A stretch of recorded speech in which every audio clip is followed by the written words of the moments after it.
The sermon title is Everyone Wants Freedom. It goes with Galatians 5, verses 1 and 13 through 25. Everyone wants freedom, but what is freedom? Is it freedom from something? People of all ages will shout, "Don't tell me what to do." They want freedom from other people's authority. They just want to do their own thing as long as it doesn't hurt anyone. But what if they hurt themselves? Is that freedom? Don't our lives touch others? For example, people want freedom to do drugs. They like how it feels. They get hooked. But do they really want the freedom to be left to their own devices and die in the mess they made of their lives? Won't that hurt other people too? In another example that has gotten worse over the last 50 years, people want freedom to have children out of wedlock. But doesn't that freedom lead families into economic slavery, always controlled by the welfare state?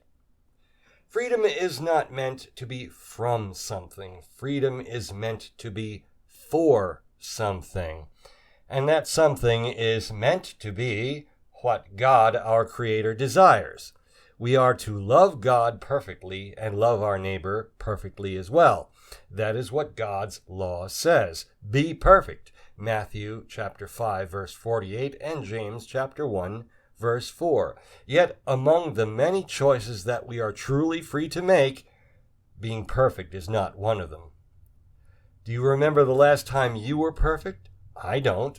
Psalm 51, verse 5 says, "Behold, I was brought forth in iniquity, and in sin did my mother conceive me." Romans 3, verse 23 reminds us that all have sinned and fall short of the glory of God. There are no exceptions. Sin is not freedom from God. He created you. He gives you everything each day.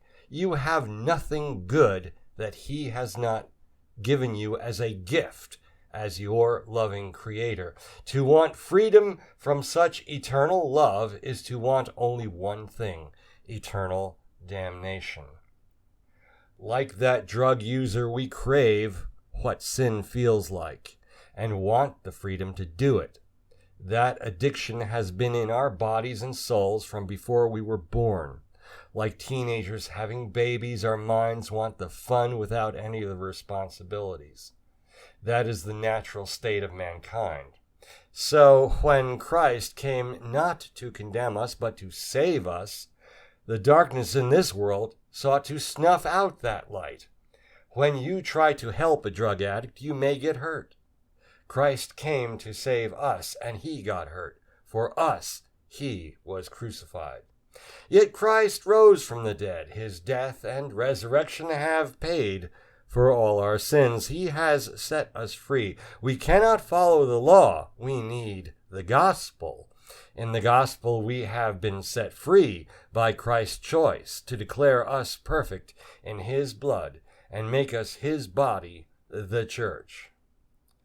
We have not been given freedom from God. Remember, freedom from God leads to hell. We have been declared righteous in Christ. That means we have been given freedom for loving God and serving our neighbor. This forgiveness, this freedom helps us to fulfill the law because Christ fulfilled the law. Secular false Christians who support socialism, abortion, sexuality outside of a one-man, one-woman marriage, and other agendas that oppose the Bible, the Word of God, serve the flesh and oppose the law. God says to fear, love, and trust Him only as the one true God. He says not to murder and not to corrupt your body and soul with sex apart from biblical marriage. Socialism and communism reject God in favor of an almighty community and an almighty state.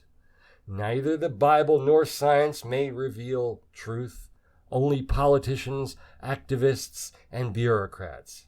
Yet both the Bible and real science declare the glory of God, Psalm 19, verse 1. Both have to be twisted to lead elsewhere, wherever that paid corporate interest lies. Like society in Jesus' time, today's politicians are bought and paid for by big money and special interests, many opposed to God. But true Christians walk by the Spirit. They do not live for that next smoke. They do not live for that next drink. They do not live for that next joint, pipe, or needle. They do not live for that next friend with benefits. They live for Christ. Christ has saved you to be free for Him, with Him, and in Him. You are reborn through the water and the Word. You are not under the law. And there is a litmus test. Galatians 5, verses 19 through 21 gives a long list of habits that lead to sins. Guess why sexual sins top the list? It is because they deeply corrupt both body and mind. Even so-called conservative figures are selling us short these days. Then comes idolatry. That is the creed of Marxism, which has infected society for almost 200 years. Next is sorcery. The Greek word for sorcery is almost the same as our word pharmacy.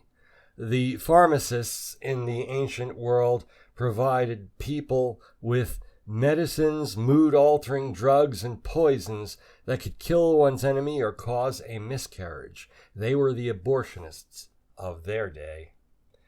The next habits deal with anger, jealousy, being nasty to others, wanting what the others have, getting drunk, and actually doing what one's dirty mind wants. Today's movies and TV shows celebrate this as a sort of heroic activism instead of the childish, sinful behavior that leads to hell.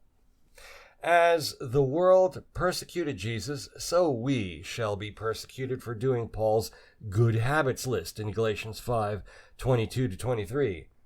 Don't joyful people get called stupid? Don't peaceful people get stepped on? Don't patient and kind people get used and abused? What sort of world do we live in? Don't good and faithful people get laughed at? People hurt gentle people like hitting a punching bag. People with self-control are called goody two-shoes and hypocrites. Yet we, whose flesh and desires have been crucified with Christ in baptism and faith, are free for doing just these things that get us laughed at and abused. Because Christ was laughed at and abused. Yet He rose from the dead and sits at the right hand of God. He will judge, not the politicians, not the corporations, not the activists, and not Hollywood. Those baptized into Christ also live and walk by the Spirit. Both Paul and James 2, verse 17 affirm this. Those people will go into eternal life with Christ. All others will go into eternal fire. Isaiah 66, verse 24, and Mark 9, verse 48. Jesus' own mouth said this. He is trustworthy and true. We have been baptized into Christ. Our sins are forgiven. When we fall short, we flee to the safety of our baptism. Yet we do not embrace forgiveness to be free from God. We are forgiven to be free for God, the living stones of His spiritual house. 1 Peter 2, verse 5. Jesus wants to make His home with you forever. John 14, verse 23. You have been freed from slavery to sin to become an heir with Christ in His kingdom. May the Holy Spirit grant you grace to persevere until you inherit the mansion in your heavenly Father's house.